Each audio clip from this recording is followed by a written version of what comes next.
Om Namo Bhagavate Vasudevaya.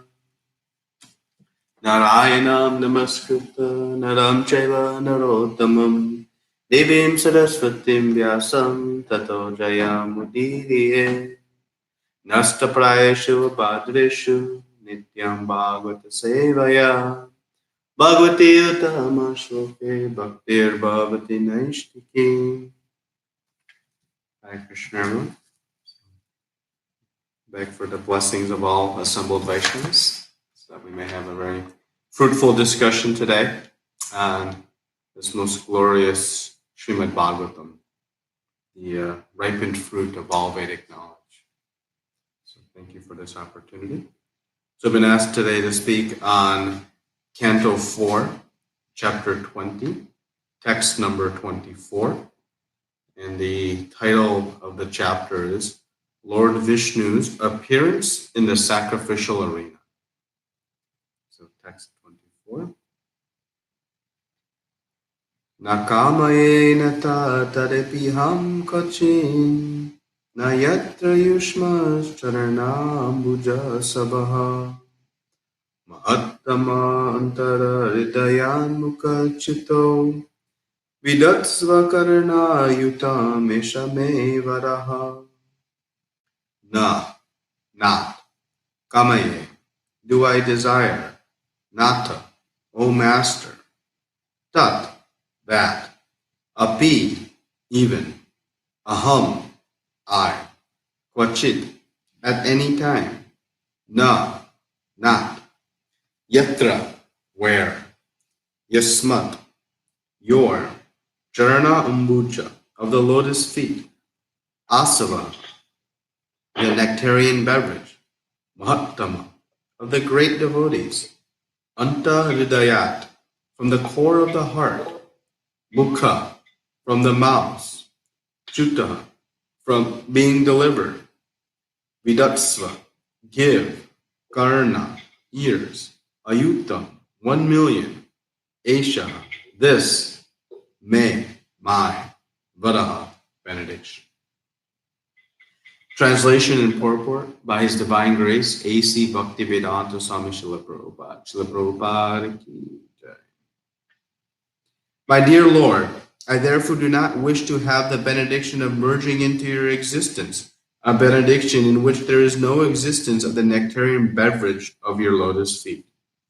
I want the benediction of at least 1,000,000 ears, for thus I may be able to hear about the glories of your lotus feet from the mouths of your pure devotees. Purport. In the previous verse, Maharaj Prithu addressed the Lord as Kaivalya Pati, the master of liberation emerging into his existence. This does not mean that he was anxious for Kaivalya liberation. That is made clear in this verse. My dear Lord, I do not want such a benediction. Maharaj Prithu wanted to have millions of ears to hear the glories of the lotus feet of the Lord. He specifically mentioned that the glories of the Lord should emanate from the mouths of pure devotees who speak from the core of their hearts. It is stated in the beginning of Srimad Bhagavatam 1.1.3, Shukha Makadam Ratta Drava Samyutam. The nectar of Srimad Bhagavatam became more relishable because it emanated from the mouth of Srila Shukadeva Goswami.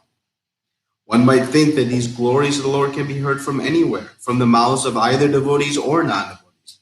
But here it is specifically mentioned that the glories of the Lord must emanate from the mouths of pure devotees.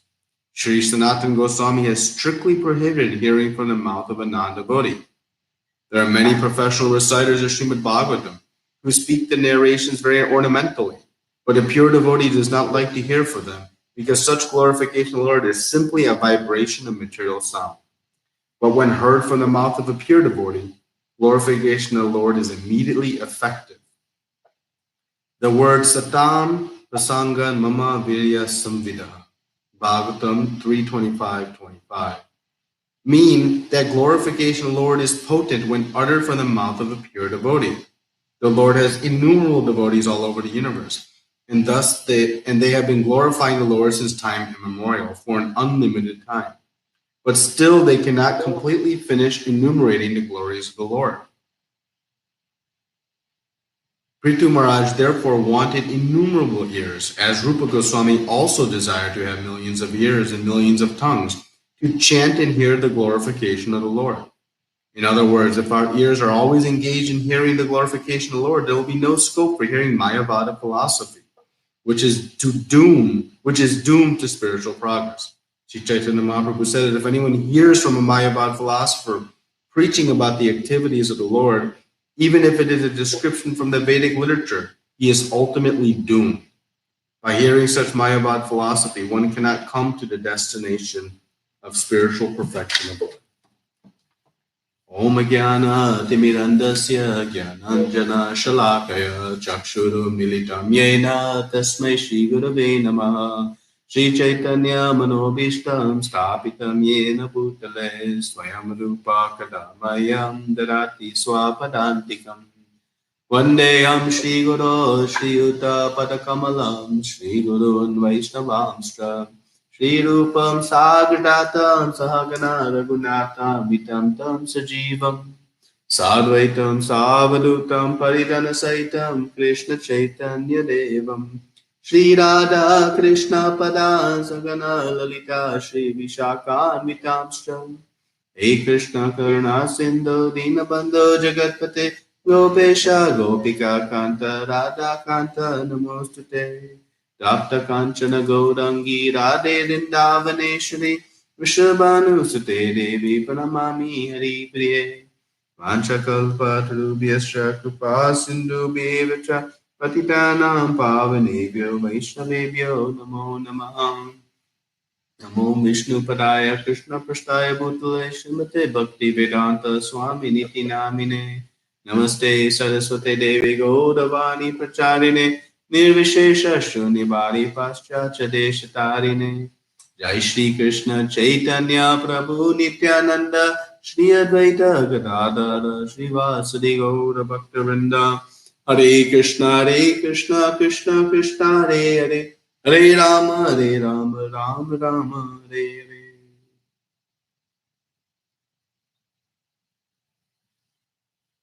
Hare Krishna, everyone. So I'll read the verse again, verse 24 of chapter 20, canto 4. My dear Lord, I therefore do not wish to have the benediction of merging into your existence, a benediction in which there is no existence of the nectarian beverage of your lotus feet. I want the benediction of at least 1 million years, for thus I may be able to hear about the glories of your lotus feet from the mouths of your pure devotees. So we continue to study and hear the most glorious pastimes of Prithu Maharaj, this incarnation of the ruling force of Krishna. He is, as we've been saying, a Shaktivesh avatar. And King Prithu continues to show very glorious qualities. And these great qualities are very pleasing to Lord Vishnu. His great ruling, his tolerance, his forgiveness, his principled approach. And so, leading up to this verse, Lord Vishnu has been giving instructions to King Prithu, and very practical instructions. In the 9th verse of this chapter, Lord Vishnu tells Prithu Maharaj that you should be situated in your duty while engaging in devotional service, with no motive for gain, and then you will find happiness. We often struggle as grahastas, how to balance our different duties with our spiritual life. And here Lord Vishnu is giving very practical instruction that you do your duty, but you do it in the mood of devotional service as an offering to Krishna. And then you'll be happy. Otherwise, there will be no happiness. And Krishna gave the same instructions to Arjuna when Arjuna wanted to flee the battlefield. He says, no, you stay and you do your duty, but you do it with intelligence.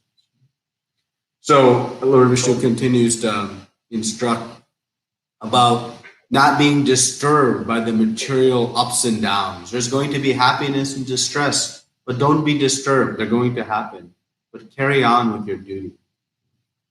And then we see a very interesting verse that says that the king obtains 1/6 of the pious results of its citizens, but also obtains 1/6 of the sinful activities of its citizens. So a leader must be very careful to make sure that their citizens are following very nicely the rules and regulations of Shastra. It makes you wonder who would want to lead in today's world, taking on that much sinful activity of all the people. Yet there is such a battle for leadership, not knowing what they are stepping themselves into. A scary situation. So in the 15th verse, we see a very, very important verse where Lord Vishnu is telling King Prithu that though you are a very pure devotee, very advanced devotee, so much so that Lord Vishnu has come personally to see him, but still his instruction is very clear, that you follow parampara, that you rule not under your own mental concoction, but that you follow Guru Parampara. So we see this very important instruction. No matter how advanced one may become, this mood of following is so critical in our process. And Lord Vishnu is telling Prithu Maharaj that in the prior verses. And then in the 16th verse, he talks about Lord Vishnu speaks about, what was pleasing to him. And what pleased Lord Vishnu was Prithu Maharaj's elevated qualities and his excellent behavior. So as we endeavor to please Krishna, we know it is the qualities, the devotional qualities. Srila Prabhupada gives the 26 devotional qualities in the purport. And it is excellent behavior. That is what pleases Krishna. Not necessarily the type of offerings we make or the way in which we enact our service or what service we are doing. But it is the qualities and the behavior that is very pleasing. So very nice comments made by Lord Vishnu to Prithu Maharaj leading up to this very verse. So Lord Vishnu, being very pleased, is offering a benediction to Prithu Maharaj. So in text 24, Prithu Maharaj now is asking for his benediction. And we see another great quality of Prithu Maharaj here, extreme intelligence, great intelligence. If you ask 1,000 people in the world, you could have one wish, anything you want, and it'd be granted immediately. How many of them would ask for millions of years? Anybody? And this sometimes in Krishna consciousness we take for granted understanding the importance of these things. But you can imagine, if you had a single wish to be fulfilled before you came to Krishna consciousness, what we would ask for. This would be very difficult to answer. I remember as a child when I heard the story of Aladdin. It's a Disney story, and Aladdin was given 3 wishes from the genie. I used to always wonder, well, what 3 wishes would you ask for? Because you always wonder, is this the best I can get? What if there's something else later that I want? And I used to actually have some anxiety about what 3 wishes to ask for. So actually, by studying Srimad Bhagavatam, we see what the great devotees, what benedictions they ask for. We might ask for some money, but what is that going to lead to? We see how much trouble comes later. We might ask for a long life, but what if I become sick and bedridden? Then do I really want a long life? We may ask for a beautiful wife or a beautiful husband, but what if they're not so kind? So like this, without Krishna consciousness, we actually don't know what to ask for, what benediction is beneficial. It's like a child goes to a very rich person, and the rich person is being very generous and will offer anything. And the child asks, for a few pieces of candy, not knowing that he could have asked for a few $100s and gotten thousands of pieces of candy. So like this, in the immature consciousness, one doesn't know what to do with such benedictions. But by studying and celebrating what King Prithu Maharaj has asked for, we can understand what is the greatest of all benedictions. So when Prahlad Maharaj in the 7th canto of Srimad Bhagavatam, after pacifying Lord Nrsingadev, Lord Nrsingadev offers a benediction to Prahlad. And Prahlad Maharaj is rejecting, saying, I don't want any benedictions. But Lord Nrsingadev is insisting, please ask something. I'm very pleased with you. And we see that Prahlad Maharaj then says, okay, if you want, I want the benediction that I never be tempted to ask you for a benediction. He understood these benedictions are also dangerous because one may become attracted to some material allurements. These benedictions they're like, if you don't know how to use them, they can be very dangerous. Like a knife. A very sharp knife is very helpful for cutting some fruit or performing some, surgical medical procedure. But a knife, if not properly used, can harm you, can hurt you. You can use it in some act of violence. So, one has to be very careful how to use these benedictions. Because if we don't know how, and Prahlad Maharaj is saying, I don't want it. Don't give me the benediction that I may never be tempted to ask you for a benediction. But Prithu Maharaj here is very intelligently asking for this 1 million ears.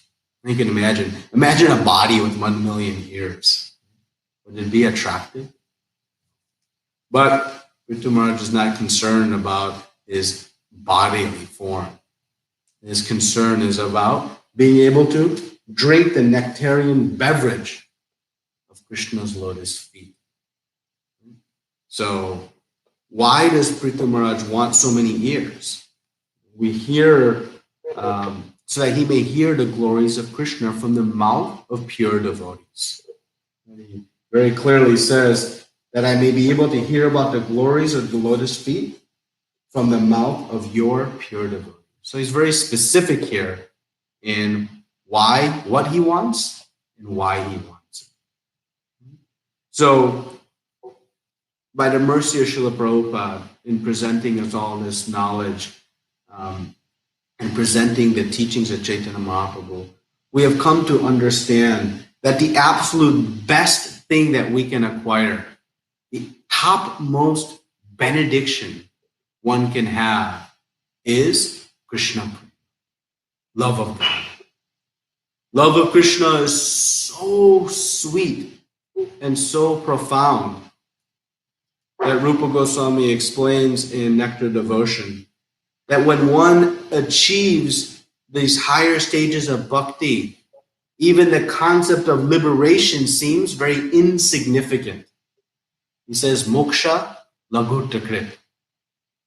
That when one reaches bhava bhakti, one experiences this feeling that liberation is very insignificant. One ridicules the concept of liberation.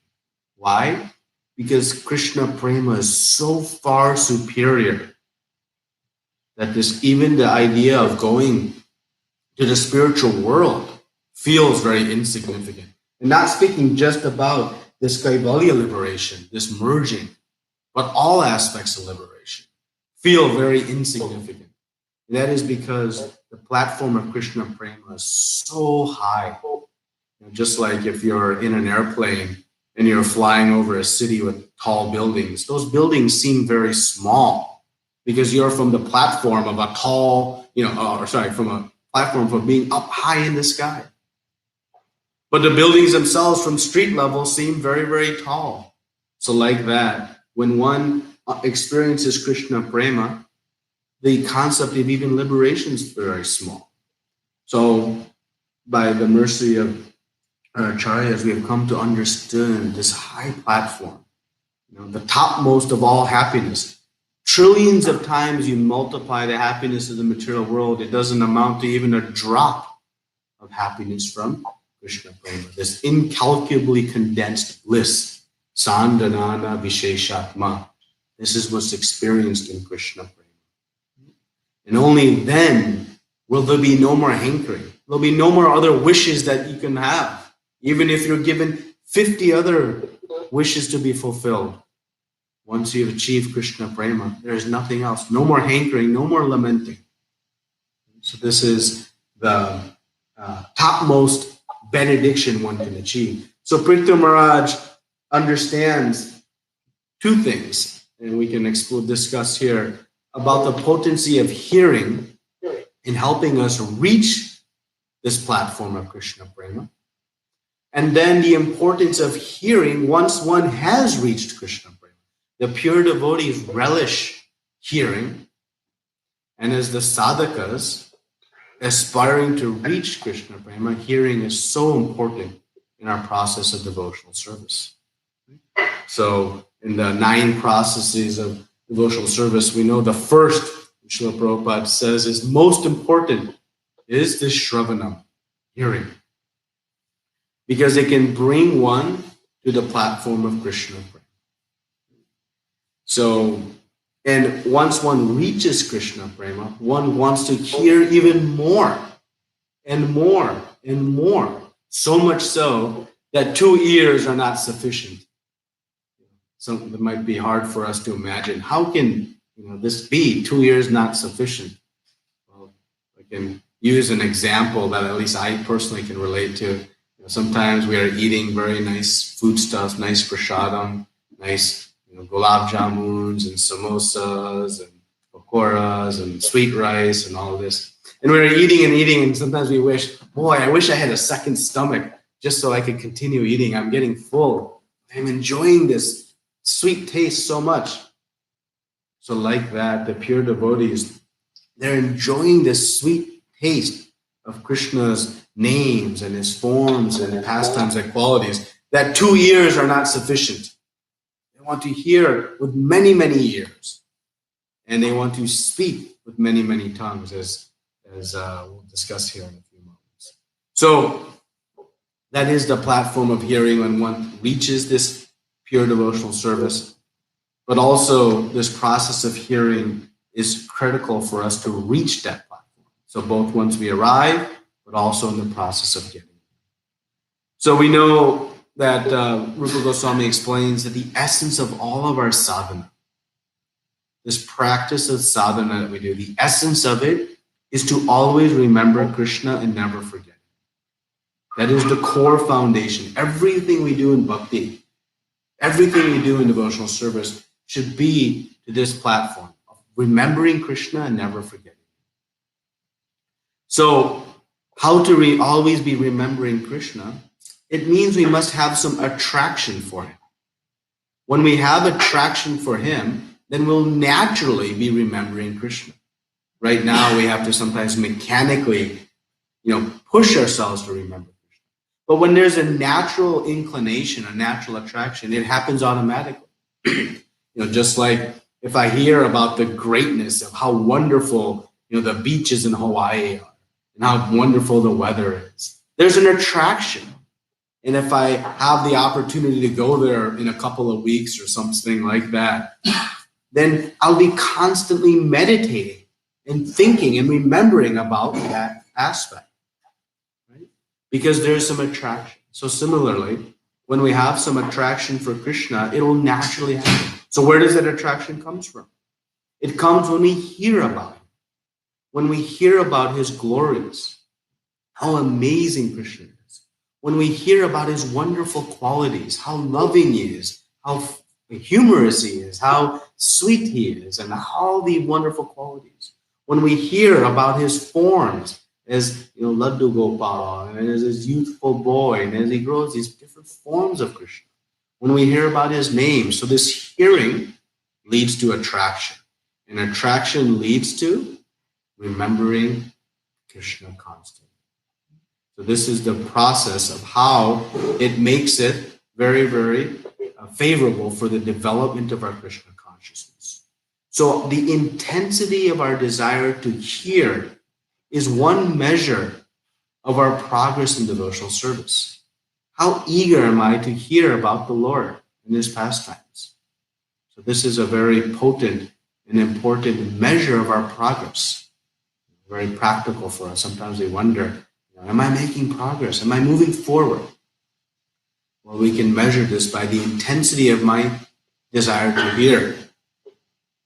And we have very, great evidence of this. When Bhakti Siddhanta Saraswati Thakur was leading the Brajamandal Parikrama.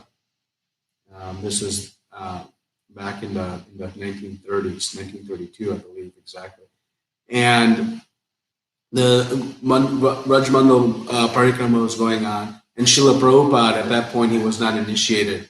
He had a strong desire to join, but due to his workload, he was not able to attend for most of it. But he, after some working and arrangements, managed to get out for one day.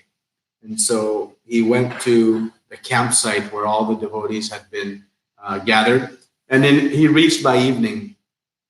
And in the evening, there was, an announcement that there was an opportunity to take darshan of some different holy places nearby their campsite, very important places in Sri Vrindavan Dham. And so they were going to take a tour of there.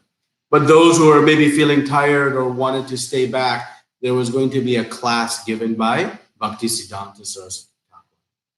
So devotees had a choice, either to go and see the very auspicious holy sites in Sri Vrindavan Dham near their area, or to hear class. So Srila Prabhupada very eagerly decided to stay back and hear the class of Bhakti Siddhanta Saraswati Thakur. And he was hearing, and he was in the midst of very senior disciples. Most of the devotees had gone to see the different sites. Only his very senior disciples primarily had stayed back. At this point, Srila Prabhupada was uninitiated. And Bhakti Siddhanta Saraswati Thakur began to give class, and he was speaking and giving great discussions and narration. And Srila Prabhupada was just overwhelmed in ecstasy, rapt with attention, hearing so enthusiastically. And as the hours were passing in this discussion, slowly, some of the disciples were starting to, retire from that Sangha and attend to different duties or take rest. And by the end, just a few handful of devotees were left, including Srila Prabhupada. Srila Prabhupada was so intensely hearing and eager to hear. And after that Brajamandal Parikrama, Bhakti Siddhanta Saraswati Thakur had come to Allahabad. That is where Srila Prabhupada was stationed at that time. And there the leaders of the Gaudiya Mutt had presented Srila Prabhupada to Bhakti Siddhanta Saraswati Thakur for initiation, as a candidate for initiation. And when a disciple is presented to Guru evaluates, what is the qualification of this person to be a disciple? And when Bhakti Siddhanta Saraswati Thakur saw Srila Prabhupada and being the candidate, he says, "Oh, yes, I remember him. He hears very nicely. He does not go away." Referring to Srila Prabhupada staying in that Sangha, hearing so attentively. So the qualification that Bhakti Siddhanta Saraswati Thakur saw for Srila Prabhupada's granting initiation, not only first initiation, he gave first and second initiation right then, was his intensity and his desire to hear. So we see the great importance of hearing. In Nectar of Devotion, an entire chapter 10, is dedicated to the aspects of hearing, the techniques of hearing and remembering. And there are many different shastric evidences are given of this importance of hearing. One from the Garuda Purana, which speaks about how one who's been bitten by a snake can be awoken by the mantras whispered into the ear of that person. And Srila Prabhupada commented similarly that we are in our sleeping condition in separation from Krishna. But by hearing the transcendental sound vibrations, we can be awoken to our real identity. So anyway, so many wonderful pastimes are there of this hearing. And now Prithu Maharaj is speaking here, we can wonder, well, he has already achieved this state of pure devotional service, this very elevated position. Okay, sure, hearing can help me get there. But we know that the devotees themselves, they enjoy nothing but to continue hearing. That is the activity that gives them so much pleasure. There's no end to the bliss. Parikshit Maharaj, when Shukadev Goswami was beginning to speak about the pastimes of Krishna, Parikshit Maharaj was very careful to say and ask, please tell me everything in detail. He did not want Shukadev Goswami to speed through these very sweet pastimes. Though Parikshit Maharaj was fasting and not slept for days and was approaching death, he was so thirsty to hear about these pastimes. He asked Shukadev Goswami, please discuss them in detail. Chaitanya Mahaprabhu himself used to relish hearing the beautiful pastimes of Krishna. In the Antya Lila, the very end of Chaitanya Mahaprabhu's stay, those final 18 years, Chaitanya Mahaprabhu spent most of that in seclusion with his very intimate devotees, of which Swarup Damodar was, foremost. And Swarup Damodar would recite very beautiful prayers and sing different verses from Srimad Bhagavatam. And Chaitanya Mahaprabhu would relish those to the end and would go into ecstatic trances within Gambhira. So Chaitanya Mahaprabhu was really relishing this hearing. Just in the honor of just celebrating Janmashtami, we have this butter thief Leela. Krishna, as Makhan Chor, is going and stealing butter. Why was Krishna stealing butter?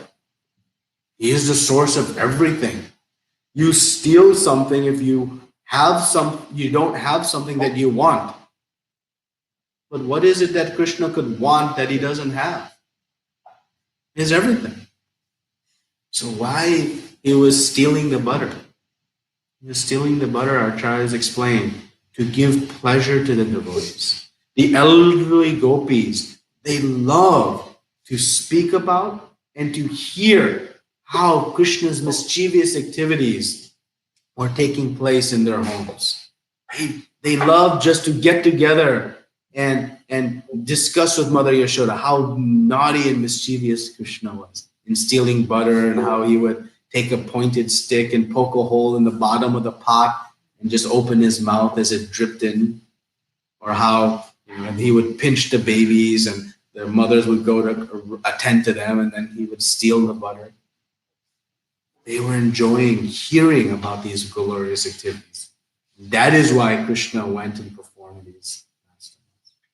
And so over and over and over again we see Srila Prabhupada is commenting on Rupa Goswami and his desire. In the Vidanga Madhava, Rupa Goswami composed it. It's one of the plays that Rupa Goswami composed, and Chaitanya Mahaprabhu is asking Rupa Goswami to discuss some of these pastimes, some of the plays in Chaitanya Charitamrita. This is explained in chapter 1 of Antya Lila. In this verse, Rupa Goswami says, I do not know out of how much nectar the two syllables of Krishna's names have been fabricated. Dancing madly on my tongue, they awaken in me the desire to possess many mouths. As they sprout in my ears, they give me the hope that I may have millions of ears. As they enter into the garden of my heart, they overcome the activities of every one of my senses, leaving me inert. Thousands of ears, millions of ears, and millions of tongues. That is a prayer of Rupa Goswami. So, Prithu Maharaj gives us in this verse, and Prabhupada dedicates a significant amount of the purport to this aspect of who to hear from. So we'll spend the remainder of the discussion discussing this very important topic. He says, Mahattama must hear from the mouths of a pure devotee. The transcendental sound vibrations only emanate from the mouth of a pure devotee. Srila Prabhupada says, the ornamental reciters, I love how he uses that adjective, the ornamental reciters. It is simply a vibration of material sound. Though it may be very ornamental, it may sound at surface to be very sweet, and they're speaking in such eloquent ways and seemingly having so much knowledge these professional reciters, but it is not transcendental because they are not devotees. There's a significant and strong distinction between hearing from a devotee and a non-devotee. The verses may be the same, but the result is starkly different. And we have so many instructions on this matter, and Srila Prabhupada is commenting on several of them. I wanted to read from Chaitanya Charitamrita a couple of the specific references that Srila Prabhupada is making. The first is that I wanted to comment on, in the pastime of delivering Sarvabhauma Bhattacharya. In this pastime, it comes in the Madhya Lila pastime where after Chaitanya Mahaprabhu goes to Jagannath Puri and takes darshan of the deities of Lord Jagannath for the first time, he becomes overwhelmed in ecstasy and he faints. And in his fainting spell, Sarvabhauma Bhattacharya takes great care of Chaitanya Mahaprabhu. And Sarvabhauma Bhattacharya was an impersonalist. And thinking that he had some knowledge, he began to speak to Chaitanya Mahaprabhu for days consecutively on Vedanta. But Chaitanya Mahaprabhu sat idle, didn't say a word, just took it all in. And at the end, Sarvabhauma Bhattacharya said, Chaitanya Mahaprabhu, you've been hearing from me for days now. Have you not understood anything? You've not spoken a word. And Chaitanya Mahaprabhu says, you have distorted everything. You have made the simple very complicated with your word jugglery. And he begins to then enlighten and deliver the great Sarvabhauma Bhattacharya. And in this, Chaitanya Mahaprabhu makes a very important statement that I wanted to read. This is the 169th verse of Madhya Lila, chapter 6. He says, Srila Vyasadeva presented the Vedanta philosophy for the deliverance of the conditioned souls. But if one hears the commentary of Shankaracharya, everything is spoiled. Everything is spoiled, he says. Sarva Nasha. Sarva, everything. Nasha, destroyed. Chaitanya Mahaprabhu's instruction was very clear. But if one hears the commentary of Shankaracharya, the Bengali verse is Mayavadi Bhasha Shunile Haya Sarva Nasha. It's a very important instruction for us. Sometimes we wonder why Srila Prabhupada is so emphatically preaching against Mayavad philosophy. Because that was the teaching of Chaitanya Mahaprabhu. He told us that everything we acquire in spiritual life, it can be doomed if we hear from a Mayavad philosopher. And thus, in this purport, Srila Prabhupada keeps saying that ultimately he is doomed, the second to last sentence, by hearing from this Mayavad philosopher. Srila Prabhupada also references Sanatana Goswami strictly prohibited from hearing about from the mouths of the Mayavad philosophers. And this also is discussed in Chaitanya Charitamrita. That reference comes from when Chaitanya Mahaprabhu was traveling to Vrindavan, and on the way he stopped at Varanasi. And there the Maharashtrian Brahmana was glorifying to Prakashananda Saraswati the glories of Chaitanya Mahaprabhu, Sri Krishna Chaitanya. He was speaking about how wonderful this personality has come and how wonderful activities is performing, chanting and dancing and in a mood of ecstasy. And there, Prakashananda Saraswati becomes very offensive. And he ridicules Chaitanya Mahaprabhu. And it says, this Chaitanya,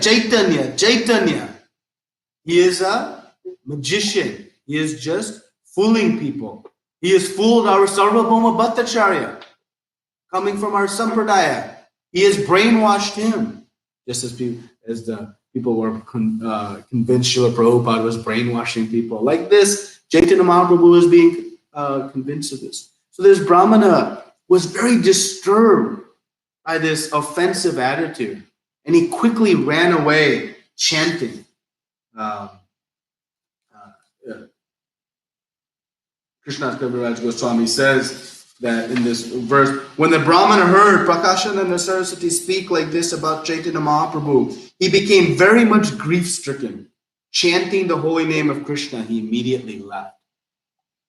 A very practical instruction for us. What we should do if somehow, by some very unfortunate circumstance, we come in the midst of such a personality or such a situation. What we should do? Immediately leave chanting the holy names of the Lord.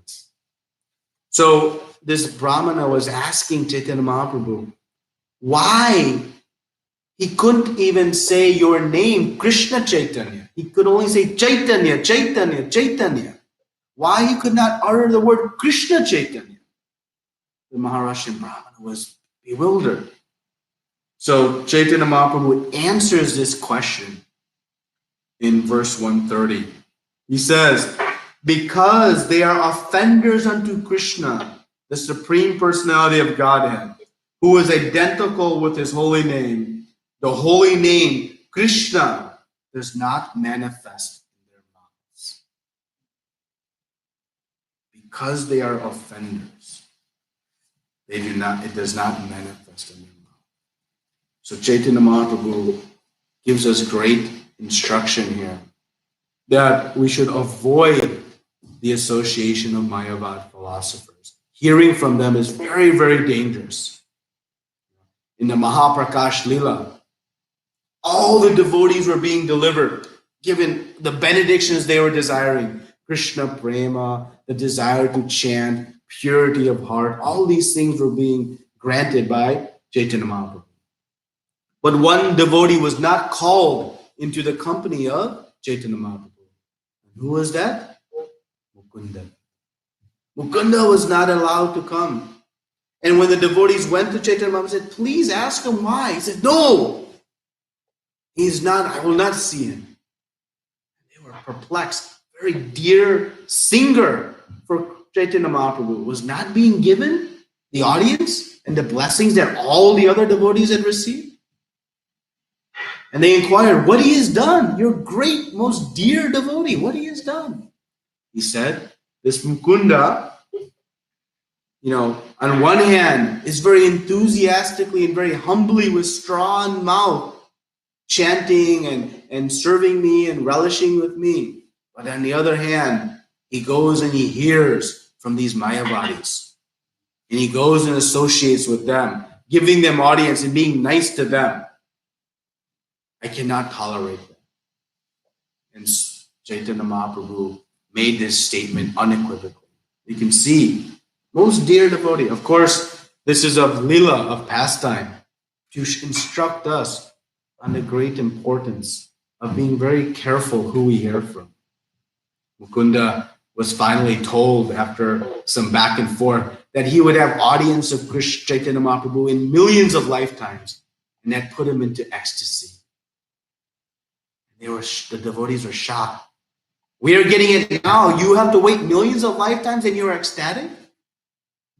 And he said, to wait to have the darshan of Chaitanya Mahaprabhu and to achieve Krishna Prema, if it is coming in millions of lifetimes and I'm assured of that because Krishna himself has said it, I am the most blessed.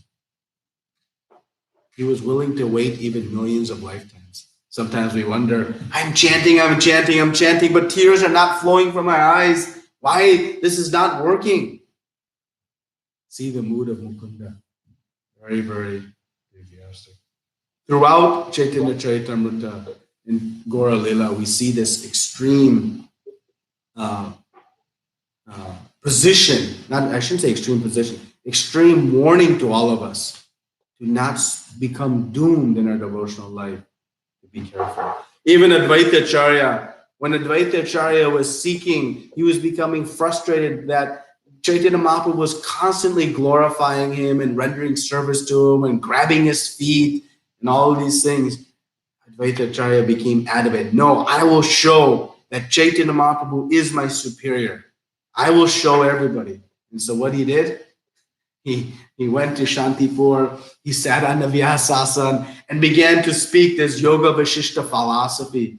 And he knew that nothing more will make Chaitanya Mahaprabhu upset than if one of his devotees is speaking this Mayavad philosophy. And so Advaita Acharya began to speak this Yoga Vashishta philosophy, and Chaitanya Mahaprabhu told Nityananda, let's go see this Advaita. We haven't seen him in some time. And then the very sweet pastime where Chaitanya Mahaprabhu rips Advaita Acharya from the Vyasasana, jumps on his chest and is beating him. Sitarani Thakur is saying, stop, stop, stop. He'll die. He's an old man. And Advaita Acharya is in ecstasy, saying, now we know who is my superior. So like this, again, in many, many different ways, Srila Prabhupada used to always say, to be careful. Hearing from a non-devotee in Mayavad, it's like drinking milk that has been touched by the lips of a serpent. It looks like milk. When you look at a bowl of milk and it's touched by the lips of a serpent, it looks like milk, but it is extremely poisonous. Srila Prabhupada is very careful to us. We may not see, it may look like great Krishna Katha. It may look very nice. They are ornamental reciters, as Prabhupada is saying. But it is very dangerous. The effect is poisonous. It will doom our spiritual life. Srila Prabhupada banned, when he took all the devotees to Vrindavan for the first time, and all repeatedly, he told the devotees, do not hear from anybody, because they will not know who is bona fide and who is not. It is not that everybody else was wrong. Srila Prabhupada was not saying, I'm the only one right, everybody else is wrong. No. His point was that if you don't know who is right and who is wrong, better to be safe.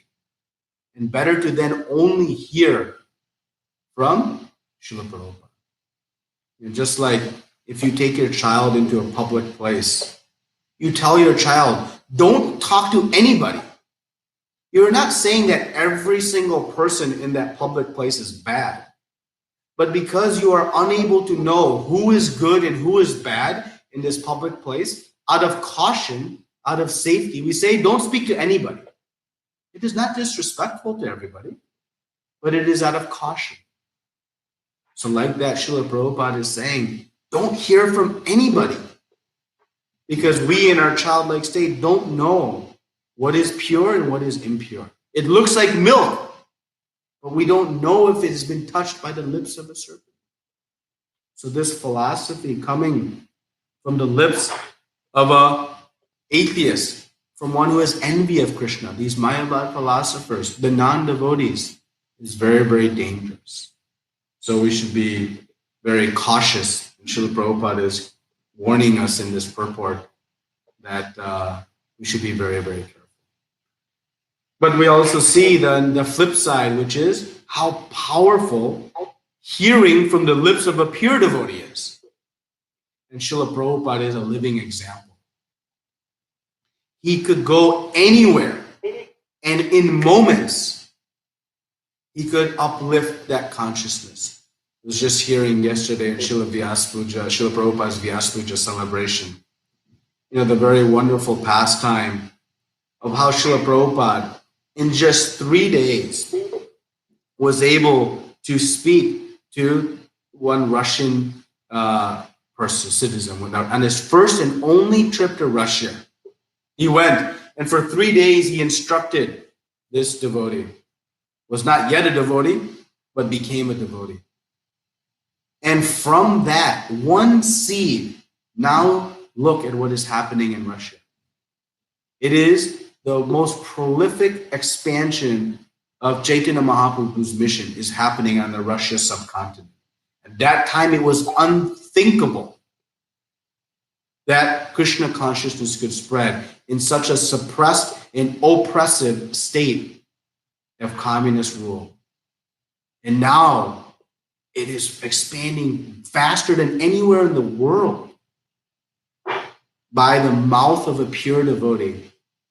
It's being spoken and heard by another disciple. This is the potency. The prostitute who went to convert and to seduce Haridas Thakur. First night, second night, third night. What happened? She herself became the great, great Acharya. Why? Hearing the holy names from the pure devotee. So the potency of hearing from the pure devotee is unlimitedly powerful. And the danger of hearing from a non-devotee is extraordinarily dangerous. We'll become doomed. Sarvanasha, Chaitanya Mahaprabhu says. So like this, we should be very, very cautious. Prithu Maharaj is guiding us that hearing is so important in our process of devotional life. There's nothing greater one can achieve than love of God, and it is awoken within our heart by this Shravanam. By Shravanam and Kirtanam, hearing and chanting, then one can Vishnu Shmarnam, remember Krishna eternally. That is the activity of the pure devotees of the Lord. See? And one, final comment I'll make. Bhakti Siddhanta Saraswati Thakur was in Vrindavan and he was giving class. And he noted that one of his disciples was not in class. And so he asked them later, you were not in class, what happened? This disciple said, well, I went to go take darshan to see one temple, one form of the Lord. And Bhakti Siddhanta Saraswati Thakur said, oh, how was your eyelid exercise? Disciple was struck. What? I went to see Krishna. He says, how was your eyelid exercise? Was it good for you? And he explained to him that you don't see Krishna with your eyes. You see Krishna with your ears. You hear from the mouth of a pure devotee the glories of the Lord. And that is how you see Krishna. When we go to the holy dhams, we don't see the holy dham with our eyes. We see them with our ears. So like this, we see so many wonderful instructions on the power of hearing. So this verse gives us an opportunity to discuss both good hearing and dangerous hearing. And finally, I'll conclude. Srila Prabhupada put forth extraordinary effort to present to us his books. These books are so powerful, so wonderful. Srila Prabhupada is still, to this day, preaching through his books. In another glorification of Srila Prabhupada, there was a story of His Holiness Gopal Krishna Maharaj was in his offering explained that there was in Kurukshetra, there was a shopkeeper who was working on almirahs, and he opened one of them, and in it were 3 books of Srila Prabhupada. And this shopkeeper read these 3 books and became so enchanted that he then began associating with the devotees. And in associating with the devotees, he began practicing. And today, just 1 year later, he and his wife and even his mother and father, they're all chanting 16 rounds and becoming very nice devotees. And Maharaj was glorifying that. See, Srila Prabhupada, through your books, you are still preaching. So this reading of Srila Prabhupada's books is a very potent form of hearing, because we are hearing directly from the mouth of Srila Prabhupada. Srila Prabhupada was speaking into a dictaphone, and from the dictaphone, the purports were being written. And when we read these purports, it is hearing directly from the mouth of Srila Prabhupada into our ears. And that is the transcendental sound vibrations that can uplift our entire consciousness. And so in tomorrow's verse or the next verse, we'll see how these saffron dust particles from the lotus feet of Krishna will fly in the air and enter into the ear of the hearer when one hears from the pure.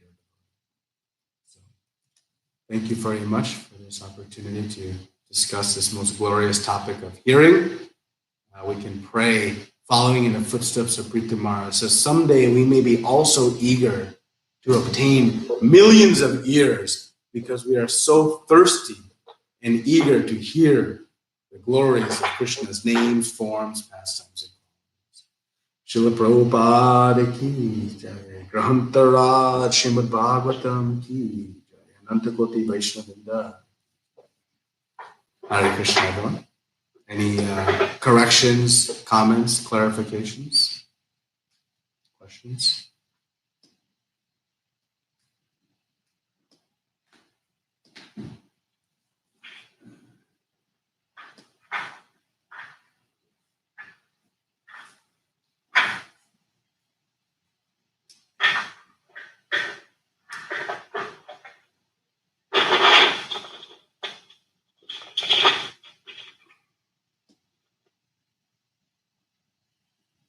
Hare Krishna Prabhuji, Dhanmit Nam, all good Srila Prabhupada Guru Maharaj. A very, very beautiful class, one of the most wonderful classes. Connected all the dots and talked from Chaitanya Chaitanya and all the others. So yeah, I do not have any questions. I love the class. Thank you, Hare Krishna. Hare Krishna, thank you, Mataji. Thank you, Prabhuji. Very nicely explained about how we should not hear with non-devotees. It's very important. Thank you very much. Very important instruction. Hare Krishna. Hare Krishna, thank you, Mataji. Hare Krishna. Hare Krishna Prabhuji, Koti Dandava Pranam. Srila Prabhupada Srila Gurudev Ki Jai. Thank you very much. Very nectarine class. Srila Prabhupada Ki Jai. Again Dandava Pranam. Hare Krishna, Mataji. Dhanava Pranam.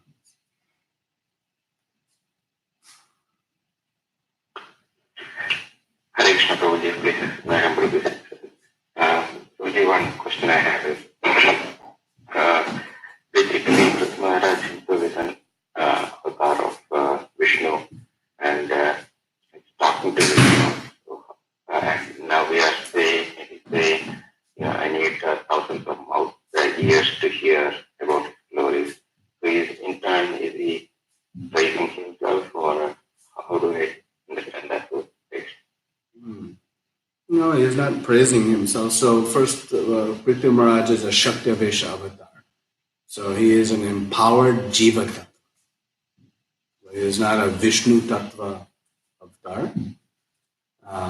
But all the expansions of Krishna relished in speaking about Krishna. So Prithvi Maharaj himself is a empowered Jiva Tattva. Thus it's called a Shaktavesha avatar. So it is not Krishna speaking about himself. But Krishna himself also enjoys hearing about himself. It is not out of ego. It is out of fact of the all-attractive nature of Krishna. You know the pastime of when he is walking in the palace of Dwarka and he sees his reflection. He's attracted. So who is this? So, Ananta Shesh, another, expansion from Krishna. Millions of mouths is glorifying Krishna and his qualities since time immemorial. It doesn't end. So, ultimately, everything is an expansion from Krishna. And they all are engaged in this single service of serving Krishna through this glorification.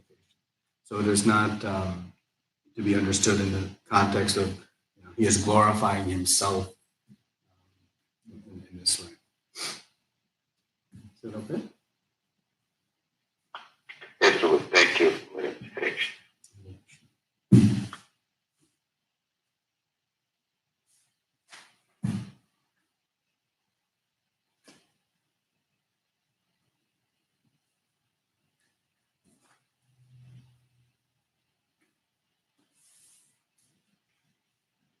Thank you, Prabhuji, for the wonderful class. Anyone having any more questions? Prabhuji, this one.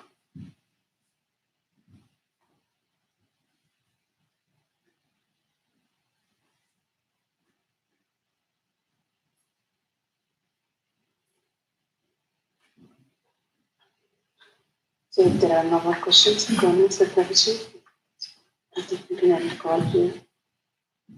Actually, I have. Sure. Yes, Manager. I want to ask, like, I know Prabhuji, you mentioned that he had mentioned, I think, Maharaj had mentioned, right, to have the millions of years to hear. So, isn't that also a kind of asking for that? Basically, you have a motive that if you want to advance spiritually, because Shravanam would lead to traction, attraction to remembering, and then remembering Krishna. So, isn't that is a motive for spiritual advancement? That's okay to ask. Yeah. So remember that when we say to be desireless, free of desires, amya bilashita shunyam, all desires, that this refers very specifically to all material desires. The spirit soul is active. As soon as there's activity, there will be desires. So the point is not to become free from all desires. It is to become free from all material desires. But we should actually cultivate spiritual desires. We're not here to become voidists and just become inert. I want nothing. No, we should have desires of spiritual desires. Krishna, let me relish the glories of your holy name. I hear about them, but I don't have the taste. Krishna, help me remove the impurities in my heart so that I may please you. Krishna, let me, have the strength to be able to please you, render service to you. So the prayers is in the mood of pleasing Krishna. So in Prithviraj, he's already a purified devotee. He doesn't need Shravanam to purify. But in the purified state, Shravanam is the most pleasing activity. Right? Krishna says in the Chatur Shloki verses in Bhagavad Gita, Katayantas Chamam, that the devotees, when they are purified, they enjoy discussing and hearing about him. So these desires of spiritual nature are actually encouraged. What we understand is, what we don't know is what to desire. And Krishna consciousness, Srila Prabhupada in Guru Parampara and Shastra is guiding us on what desires to have. Just as a child doesn't know what to ask from a rich man, we don't know what to ask from Krishna. So Krishna is pleased to hear our prayers to him. So we should have spiritual desires of how we can more please Krishna. Those desires are very good for us. And Rupa Goswami and Narada Muni both encourage that we should have greed, not just desires.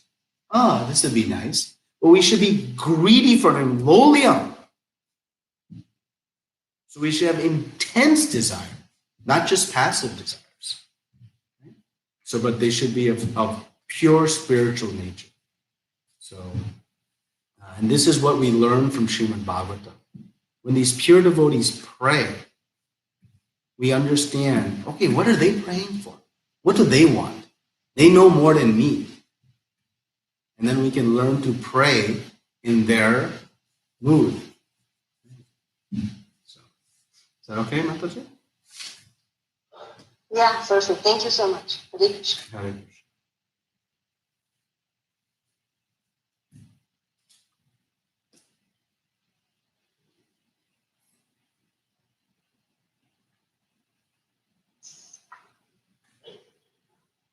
Thank you, Prabhuji, for the wonderful class. Now we look forward for your more sessions in the future. If there are no more questions or comments from Prabhuji, we can end the call here.